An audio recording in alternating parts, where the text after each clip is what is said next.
Nearing the bottom of the stairs, I pulled this dreaded exam from my backpack, hoping that somehow I read my score incorrectly. But sure enough, that red 76 was still there. But then I noticed something that I hadn't seen before. My heart raced when I saw a little minus sign.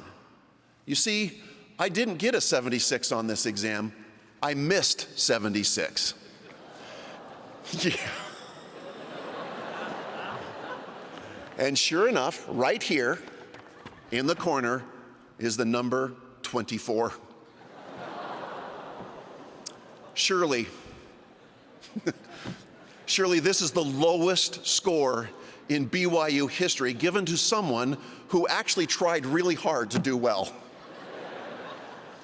I was so stunned that my first impulse was to jump into the botanical pond, swim to the bottom, and hide from the entire world. Little did I know that the botanical pond was less than 3 feet deep.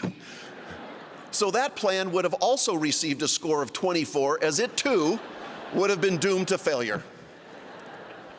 Now, you may ask, why in the world would you save this particular exam as your only memento of your BYU undergraduate academic experience?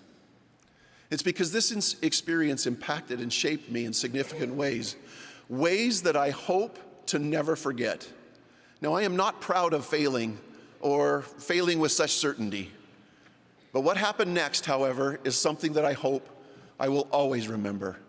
Somehow I resisted the urge to pack all of my belongings into my car and drive home and leave BYU and all of this humiliation in the rearview mirror. This was a time, or about this time, is when I came across a quote that was attributed to Winston Churchill that read, quote, "Success is not final. Failure is not fatal. It is courage, the courage to continue, that counts," end of quote. For example, I was sitting on the stand in a chapel in Europe one time singing "Come, Come Ye Saints." A leader leaned over and whispered to me, "You know, the Czech translation of this song is quite different from the English version." "Really?" I countered.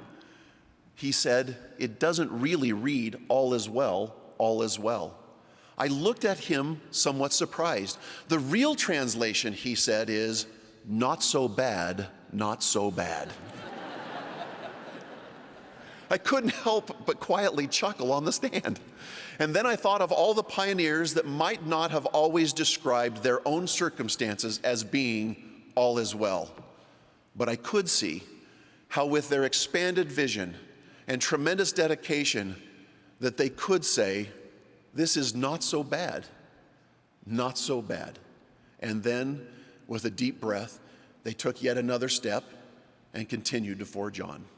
Oh, to be of pioneer stock.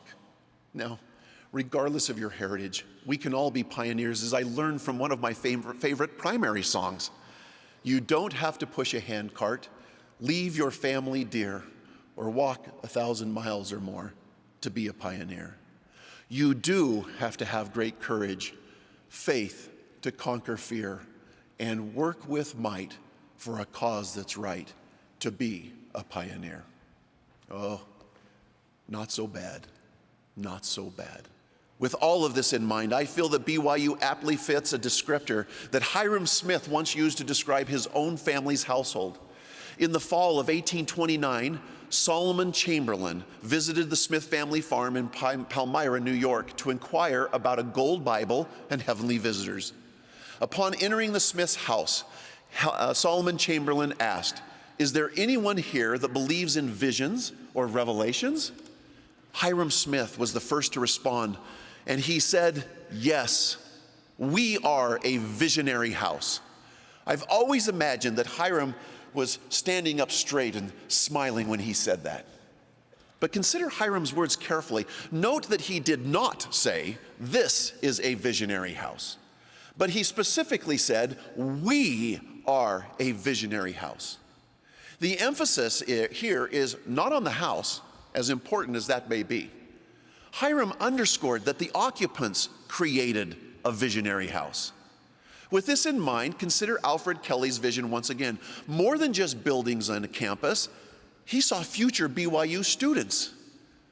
I believe that it is very likely that Alfred Kelly may have seen you. But President Holland put the car in park, and he and Sister Holland turned in their seats to face me, and we talked. At one point in our conversation, he said, "Matt, part of your problem is that you don't believe."